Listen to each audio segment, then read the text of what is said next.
Good afternoon, everyone. My name is Jenny Pannebecker, and I'll be the moderator for this session titled Debating the Unbelievable, Information Literacy, AI, and the Art of Civil Discourse. Before we begin, I have a few reminders. We have a code of conduct that we will adhere to for this conference. The link is posted in chat or is about to be momentarily.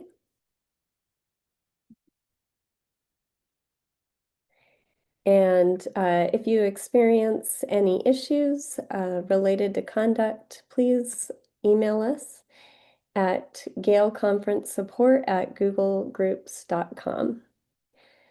Please be sure your microphone is muted during Q&A or discussion times. When our presenter lets us know, you can use the raise hand option, or Haley, you can let us know if you'd like us to just unmute and talk at any point. And you may also use chat to share questions or raise your hand to share a question. This session is being recorded. You can enable captions by clicking on the Show Captions button at the bottom of the screen. It is my pleasure to introduce Haley Lott, who is the Research and Student Engagement Librarian at Roger Williams University, where she designs interactive, student-centered instruction that fosters critical thinking, research skills, and meaningful engagement. She is passionate about creating welcoming library spaces, integrating innovative teaching methods, and equipping students with the information literacy skills needed for lifelong learning. Please join me in welcoming Haley Lott. Hi there. Thank you so much for being here with me today. I'm really excited to talk about this topic. It's something I've been thinking a lot about. Not sure what it is exactly, but there's just something about 2025 that makes me think about conspiracy theories. Before we dive into that, I do want to acknowledge something important. I am using the term civil discourse here, but I want to make sure that everyone knows that this is not me suggesting that all ideas deserve equal airtime, or that like harmful or discriminatory beliefs should be tolerated in the name of politeness. A lot of times we see this topic, civil discourse, used to like silence or dismiss people in the name of civility. And that is not what I am here to do today. This lesson is more about learning how to have respectful, productive conversations when it is safe and appropriate to do so, but then also knowing how to set appropriate boundaries and walk away in a safe way when we need. So I'm focusing more here on empathy, boundary setting, and protecting our energy rather than like entertaining harmful ideas under the kind of like guise of open dialogue. Um, Kind of getting into this here, see if my keyboard will work. There we go. So this is kind of what I want to run through today. I'm hoping to talk a little bit and leave a little bit of time for Q&A at the end. But I want to walk through kind of the content, how I do this workshop with my students, and then model some of the key activities. You're going to have a little bit of time to kind of noodle on this and practice. And then we can kind of talk at the end if you have questions. But I'm a pretty informal person. I work with undergraduates. So if you have questions or thoughts as we go, just jump in. This is a collaborative space, and I'm hoping to learn from you as well. So this session was inspired by a couple of student interactions that I had in this last year, and really draws on the work done by Casey Lytle in his book Debunked: Deconstructing Influential Conspiracy Theories. So this book is fun. So he's an academic, but I really like the work and how it's written. So it's a fun way to approach the topic, but I really like this project management approach, and I'll talk a little bit about that later.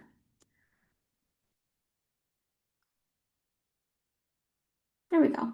So, just so you know, all of the workshop materials for today are provided in the external resources for the conference. So everything you need to like replicate the activity, a couple of different like bonus resources, anything that you might need to extend this into like a full unit for credit bearing course, that's all there, and it's all under a Creative Commons license. You're free to use and adapt as desired. So I chose conspiracy theories for the topic of this workshop because they create a really great space to practice skills um, without kind of immediately diving into things that are deeply personal or overly like polarizing. And I say that knowing that there are some very polarizing conspiracies, but there are just as many that are a little kooky that we can explore in a way that allows us to focus on the skills that we're taking away rather than the content that we're talking about. So, and again, the goal of this workshop is not to place misinformation and truth on equal footing. So this is designed to give students the tools that they need to navigate disagreement with curiosity, clarity, and confidence. So these conversations, they're complicated, and we're not really always taught how to have difficult conversations or how to respond to feedback that comes out of a difficult conversation. This is not something I learned in school, and it's something that I really could have desperately used. I'm still figuring it out as I go. And so when I have the ability, I want to embed these things into my instruction so that my students are taking away some of these skills that I think would have served me well in that same space. And so these are often like hidden agenda items on my kind of like lesson plan. So I don't necessarily say that I'm doing this, but this is what I secretly want you to take away from these sessions. So I think conspiracy theories can be engaging. There are plenty that are just like strange enough to capture our attention. And so they make a really great transition from how do I talk about how to have difficult conversation into how do I do that while making it fit inside an information literacy classroom? So, how do I have these conversations with students in a way that fits within my role? And so, I like to start with the fundamentals to make sure that our students know what we're talking about when we talk about a conspiracy theory, what it is, what it isn't. And so we just spend a few minutes at the beginning of the session, kind of getting a shared understanding of what the topics we're talking about look like and where we're seeing them. That gives me a really good basis to know what to do in the session as different kind of questions come up. So conspiracy theories often appeal to this deep human need for certainty, belonging, control. And when something confusing or frightening happens out there in the world, it can be incredibly comforting to believe that someone is responsible for that, even if that someone is a like shadowy, creepy, dangerous creature. So, or human rather, not creature. Sometimes the same thing. So they can also give us the sense of special knowledge. So this like I know something that other people don't know. Um, I am I am this I don't know the word I'm looking for there, but I have this awareness that others don't. And this feeling can be really empowering, especially when times are uncertain or we have really low trust in our institutions. So this is the perfect storm for misinformation, the space where emotional reasoning overrides critical thinking. And so people begin to search for evidence that confirms what they want to believe. And any contradiction of that is seen as like part of a cover up. So this is why teaching information literacy skills in this context is really powerful because it gets to that like cognitive and emotional aspect of belief. So let's take a moment to think about this together. So I'm wondering if you can share in the chat what conspiracy theories are on your radar. What are you thinking about when we talk about conspiracy? So this is a good way to kick off a session with students, just kind of to figure out, what is it that we know? Um, what can we surface that's already on your mind, get you thinking about how these ideas circulate in everyday life? So, where are we encountering these things? Are you seeing conspiracy in social media? Are you seeing it kind of discussed at family gatherings? Where is this coming from? So this can also help me identify which theories might feel more like emotionally loaded or personally significant so that I can adjust my plans. Because again, I want to talk about this in a way that's kind of light, but emphasizes that skill building. What I don't want to do is have a debate on a contentious topic in the middle of my class because we have very different opinions happening in the classroom. So some students are going to bring things like aliens, other people are going to talk about vaccine misinformation, and those two things carry a very different tone. So I want to make sure that the things we're discussing in class serve my purposes without kind of distracting from the skills that I'm trying to like instill in my students. So this is also a really good opportunity for me to reiterate to students that we're not here to judge or make fun of people. We're here to understand why these theories stick, how they spread, and how we can navigate conversations about them in ways that are both respectful of other humans, but grounded in evidence. Okay. So I like to start with the moon landing hoax. It's one that most people have heard about. And so it's familiar enough that we can really focus on those skills rather than the content that I'm talking about. So I don't know if any of you have watched this movie. I have no concept anymore of whether people have seen a film or not. But the movie Fly Me to the Moon, it came out in 2024. It had Scarlett Johansson and Channing Tatum, but also like Woody Harrelson and Ray Romano, which was kind of exciting to see him on the big screen. Um, I thought it was a fun kind of movie.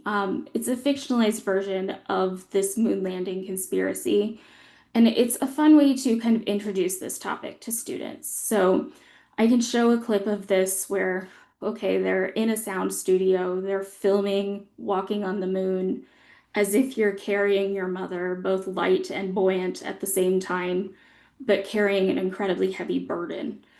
And so, when I have time in a credit bearing course, I might assign a film like this and have students do a written reflection to really get them thinking critically about the conditions we would need to have to pull off kind of a scheme of this magnitude.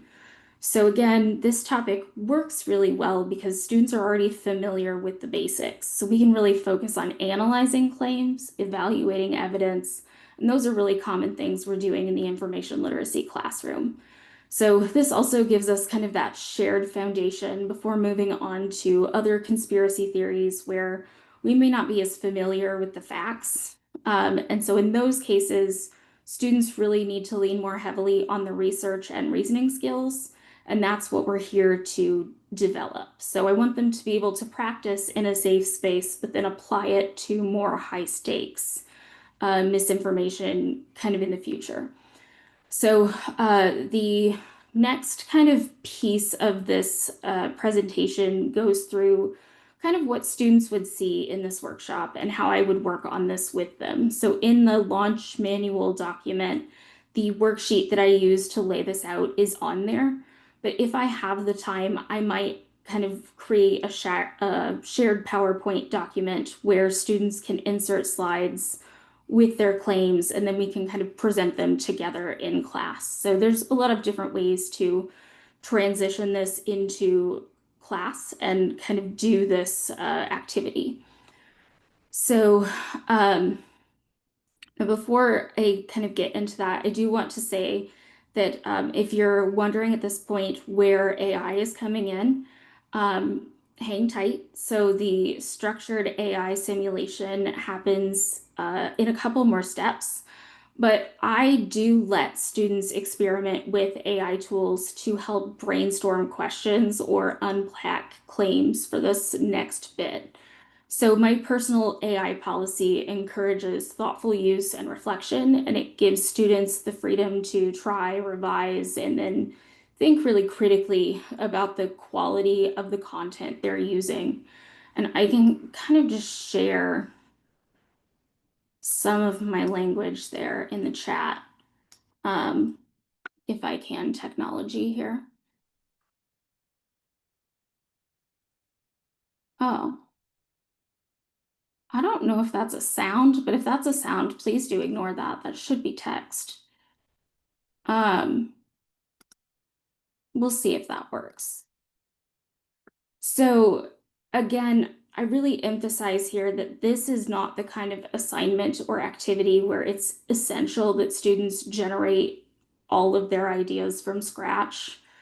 So this is not mimicking a peer-reviewed research paper. What we're doing here is modeling a skill that I want students to be able to practice in real life. And so if we're kind of taking some of those things and using AI to boil down an analysis, that's okay for this particular activity. Um, because really what I want to do is kind of address that like point of need fact check. So students, you get up in the morning, you roll over, you pick up your phone, you scroll through TikTok, and you see something that says that blue Gatorade has parasites in it. This is something I saw yesterday. And so you think, oh gosh, I should share that really quickly because everyone I know drinks blue. It's the best color. And you don't necessarily stop to check because it's the morning, you're maybe not like fully on board yet. I really want to give students a quick framework with which to evaluate whether or not they should engage with or respond to particular pieces of information. So that's what we're doing here. So the first part of this activity is to choose your theory, define what that is, and then consider like what the actual claims of that theory are.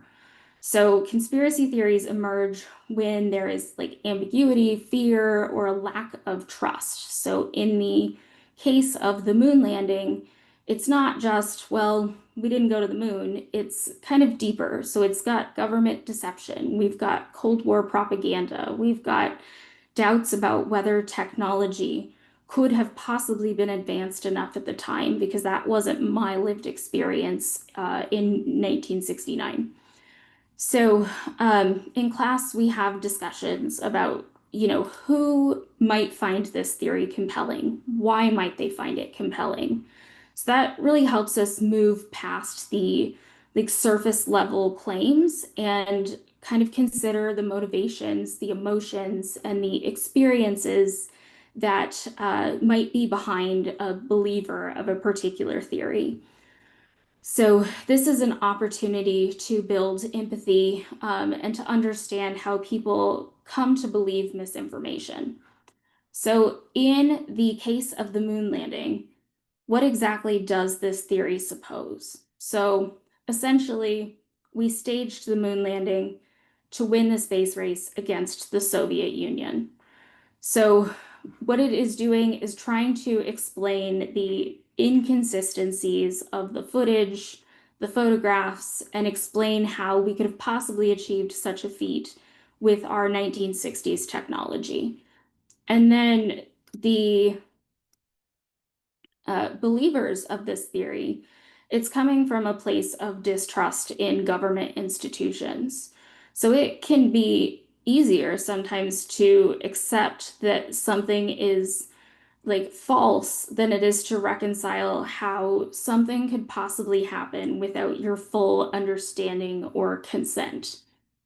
So These are the questions that I ask students to consider. And this is part of the project management approach to debunking conspiracy, introduced by Casey Lytle. So these questions, how many people need to be involved? What kind of time, what kind of expertise needs to be there? What would be the risk of exposure? What would happen? What are the consequences? Is there an easier explanation for all of this? And I like this framework because it's really grounded in logistical, logical reasoning and not just fact checking. So it's kind of another element that we add to those information literacy things that we teach all of the time. So we're giving students this way to evaluate extraordinary claims, even first thing in the morning when they haven't had their coffee and they're just trying to decide if they're going to share about the blue Gatorade. So we're really having students think slowly about information, which allows us to make better decisions and think more critically about the information we're encountering kind of out and about in the world. So this helps our students not just in the classroom, but then kind of navigate just like general digital life. Um, and it can be applied to low stakes kind of settings, but then those skills can kind of come in handy later in more like confrontational, higher stakes conversations. So, this is the kind of brainstorming activity that we do where we suppose that the conspiracy is true. So now we need to figure out what are the conditions that would need to be true in order for this to work. So this is a way for students to build critical thinking skills, and it's a useful exercise in strategic empathy. So it also kind of mirrors that like classic argumentative um, kind of refutation of the opponent type requirement in good argumentative writing, right? We need to acknowledge that another position exists, and then we need to say, but these things can't be true because evidence. So if we were to look at how many people would need to be involved to fake the moon landing, of course, there would need to be hundreds of thousands potentially of people, not hundreds of thousands, but hundreds or thousands that would know about this. So everyone from the astronauts involved to the engineers to just like the general people observing this kind of event internationally. So remember, we had eyes on us at the time. It wasn't just, Americans going to space. I mean, Russia was watching as we were doing this because, again, this was kind of a feat for humanity. So, what tools would need to be involved? We'd have to have a fake set. We'd have to have a lot of film equipment, really high quality photographs, somebody to edit all of that. We would have to have communication that could pass scrutiny by both the people that are supporting us, but then also people that maybe would kind of like to see us fail. There's a lot of stuff that we would need to make this happen. And then how long might that take? It's going to take a while. So you would have to start planning years in advance. You would need to rehearse, you would need to build a set. You'd have to really carefully select your actors, make sure that they know, again, how to carry a human body on the moon, for example. So there's a lot of things that go into this. And the more we kind of pick at it, the easier it is to say, okay, this couldn't possibly like the risk of discovery alone would not have made it worth it. Like there were other things we could have done in space that would have been just as impressive. We didn't need to fake a moon landing at that time to save face. So this kind of framework gives us that kind of like gut reaction. This isn't true. This can't be true. So again, at this point, faking the moon landing was probably like more risky and more expensive than just going to the moon. So that brings us to this conspiracy feasibility analysis. So we've walked through the conditions that would need to be true if the conspiracy were real. Now we need to kind of find some evidence to support our kind of gut reaction that this can't be true.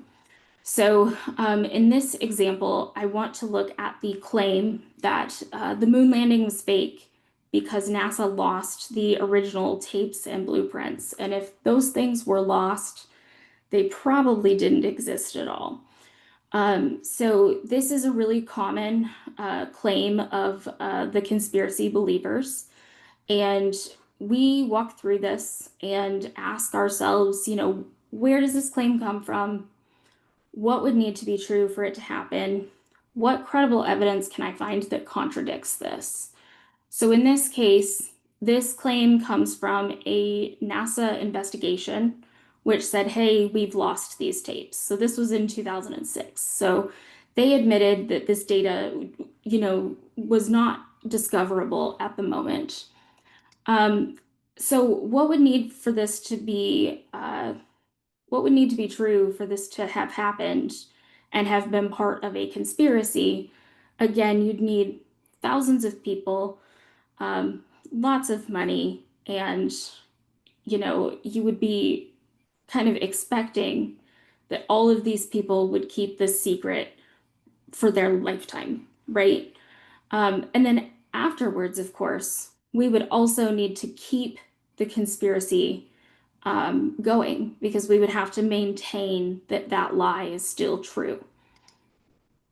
So the evidence for this comes from a NASA investigation, which says, hey, we looked for these things, we couldn't find them. Well, it turns out that in the 80s, standard archival practice was to keep tapes for a certain amount of time and then erase them and reuse them because things were expensive.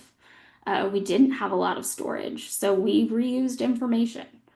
So bad archival practice, probably, but conspiracy, no. So this brings me to the kind of practice element of this workshop. So my hope is that you can think a little bit about how other claims kind of stand up to this test of where, what, and then what evidence would contradict that. So if I can figure out how to put people in breakout rooms, I'm going to give you maybe like 5 minutes to kind of work with a group to analyze another claim that comes from this moon landing conspiracy. And if you're looking at where those claims come from, there's a pretty good Wikipedia page that outlines what those claims are. So I'm going to give you, let's do that. So I will kind of check in here shortly. All right.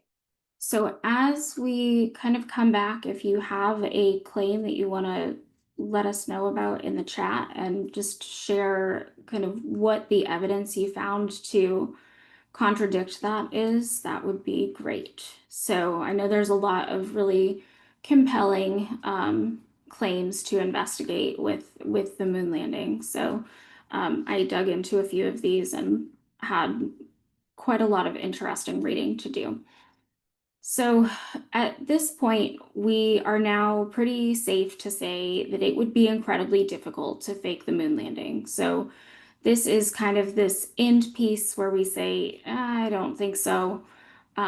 Just like logistically, it's a nightmare. I don't think that the government could coordinate all of this and get all of those people to be silent forever. And then also, I found all of this really great evidence that kind of contradicts these points of, but the photos were too good, or there's too many light sources. And so this is where I want students to get. I want them to be able to reach a kind of definitive answer about whether or not something is true on their own, not just because I've said, hey, I've looked into this, this falls apart, but because they can do that. So then we can kind of comfortably say, this conspiracy, it's not believable. We actually did go to the moon. So now that all of this kind of work to collect this evidence has been done, what do we do with this? Because the part of this conversation that I want to add in is how to look at somebody who has this like fundamental deep down belief that this conspiracy is true and engage in a conversation with them that doesn't kind of end in like tears and we're never going to talk again. I will never see you at Thanksgiving again. Thank you, Uncle. So I want to avoid that if at all possible. And so this is kind of where those conversations that I had with my students kind of helped inspire this activity. So I had a student who really needed to change their major. They were not doing so well in their major, but they were afraid to tell their parents that that was something they needed to do because their parents had, you know, all through growing up, like this is what you're going to be when you grow up. We're really excited for you to be an architect. And so that program is professional. And so there's not a lot of leeway if you need to leave for medical reasons or if, one class doesn't go so well, you're on a tight timeline because you've got to get a professional license. So that's a really hard major to be in if you can't like meet every box every semester to progress. And so they came to me, they were like, I'm just gonna keep suffering through it and eventually you'll probably kick me out. And I was like, that seems like not a good use of any of our time. You could change your major and still get to where you want to be professionally with just a little bit of thoughtful planning. And so, what I really needed to do to get this student to kind of come to the realization that they needed to either change their major or they needed to get really, really, really, like really, really good at going to tutoring and like making sure they have everything that they need to succeed in that program. Was having this conversation, and conversations are hard, and I can't force a student to have a conversation. But if we can model these conversations in a way that is approachable and gives students the opportunity to practice, they're oftentimes a lot more confident going into a conversation they know is going to have some emotion behind it. So we practiced telling these parents, we programmed an AI to respond just like these parents would. We fed it some text messages from other conversations. We said, respond in this way. We're going to try to confess some things to you. And we were able to kind of model that conversation. So now we use AI to do that in a way that we can model this conversation about conspiracy with this technology. So here is a truncated transcript from a conversation that I had with an AI that is programmed to like hold this like deep, deep knowledge that the moon landing was faked. And so, I really start out here seeking to understand. It's not an accusation of how could you believe this? That's stupid. But it's a, hey, can you tell me more about this? I'm curious to know what your point of view there is. And then, I got some responses like, oh, I've seen this. The moon landing, of course it was staged. It talks about the flag movement, which I think is an interesting claim that I investigated. So then I asked for evidence, like, hey, that's an interesting theory. I haven't heard that. Do you have evidence to support that? Um, because I have evidence that says otherwise. And it's coming from a place where, internationally, there are some countries out there that would love to say that we faked the moon landing because that would make us look really bad and it would kind of raise perception of their space programs at the time. So we kind of have this dialogue. And of course, because I've programmed the AI to do so, it's not going to listen to my evidence. It doesn't care. It's convinced that this is true. And so I get to a point finally where, I'm tired. I know that this is not going anywhere. And so I need to step back.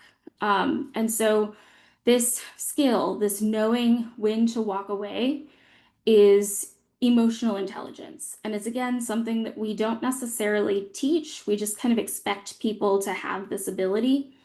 So here I say, I really appreciate your willingness to have this conversation with me. I'd like to put a pin in it potentially to kind of come back at a future time, but right now I really need to step back. And that's something that if I said that in a class and I said, here is a way to distance yourselves from conversations, it wouldn't necessarily translate to my students. And so here is where I'm showing them in practice what this looks like. So this conspiracy theorist thinks that I'm, mind control or something about, oh, so you're believing NASA. Well, okay, I've distanced myself and they've said, these chats can be intense. I respect your perspective. I appreciate the conversation. We've left in a draw, but we've left not totally falling apart. So, this is a skill that I want students to take away because it's a skill I don't see them currently having. So, I created this kind of graphic to help students determine when they should engage with a piece of misinformation and when they should disengage. And if they're going to disengage, how can they do that? So, this is something that I am using, and I have, I use this in my work myself. So, the one thing I will say about this is that this one-page sheet here does not include the other perspective of we've got another human being here, and if that person is an internet troll, for example, it's a waste of time to engage there. So we should just go straight to disengage. So I need to build in that piece where we talk about, what is this other person bringing here? Are they going to be open to this conversation, or are they going to dig in no matter what I present? So that's the piece that I'm hoping to work on next. And as I use this in my class, I really see where students are starting to kind of have these boundaries and practice them. So that's really what I want students to take away. Jenny, did you have a question or? Just a quick time check. We're in the last session, so we're free to also stay a little longer. I'm just letting you know it's 3:44. Okay. Well, I do just want to say I have my contact information here. If you have any questions, if you have thoughts on ways that I could be doing this better, please do reach out to me. Again, all of the materials for the presentation are in the, like, not evidence, but in the session notes. So if you have questions, please do let me know. But I really appreciate y'all being here today. I don't know how to come back. There we go. Um, so thank you so much.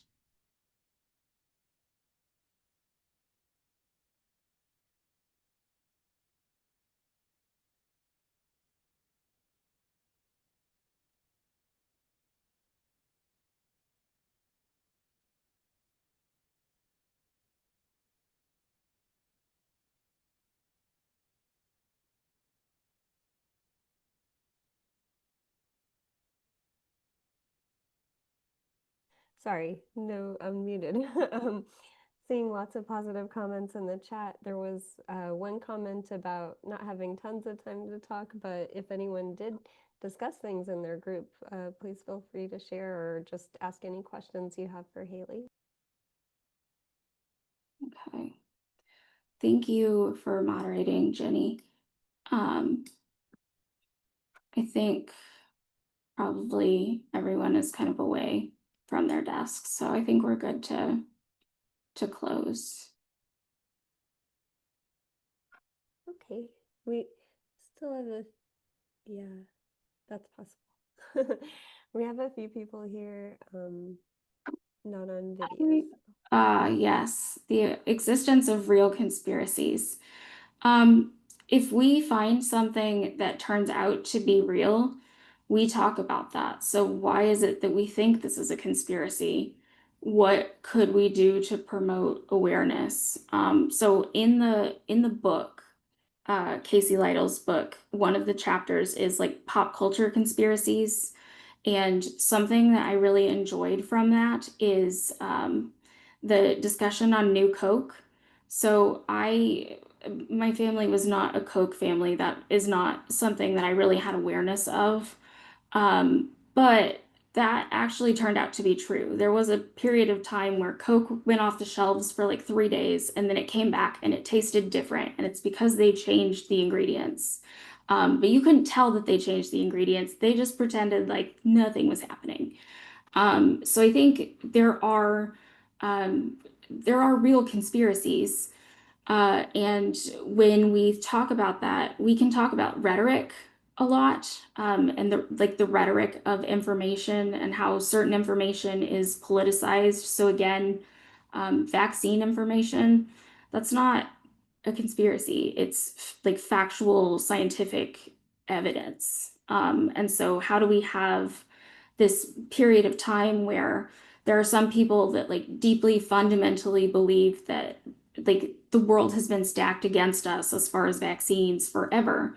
How do we have those conversations? And again, I'm still practicing a lot of this, and so I don't always know. But I think having that question in the room, like, what do we do with this? How do we make sure that we can differentiate between, tinfoil hats and something that is real but looks like it shouldn't be?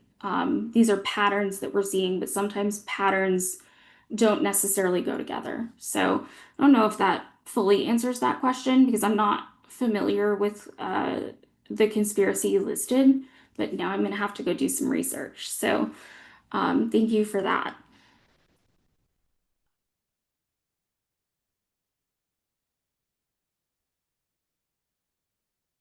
Okay.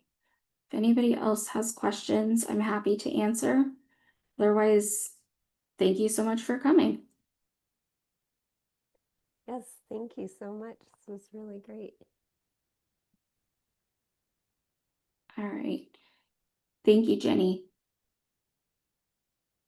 Thank you all for attending. Thank you, Haley. Really appreciate your presentation. Everyone, please join me in thanking Perfect. Haley, and hope you all have a wonderful rest of your evening. Thank you. You as well. Bye. Bye.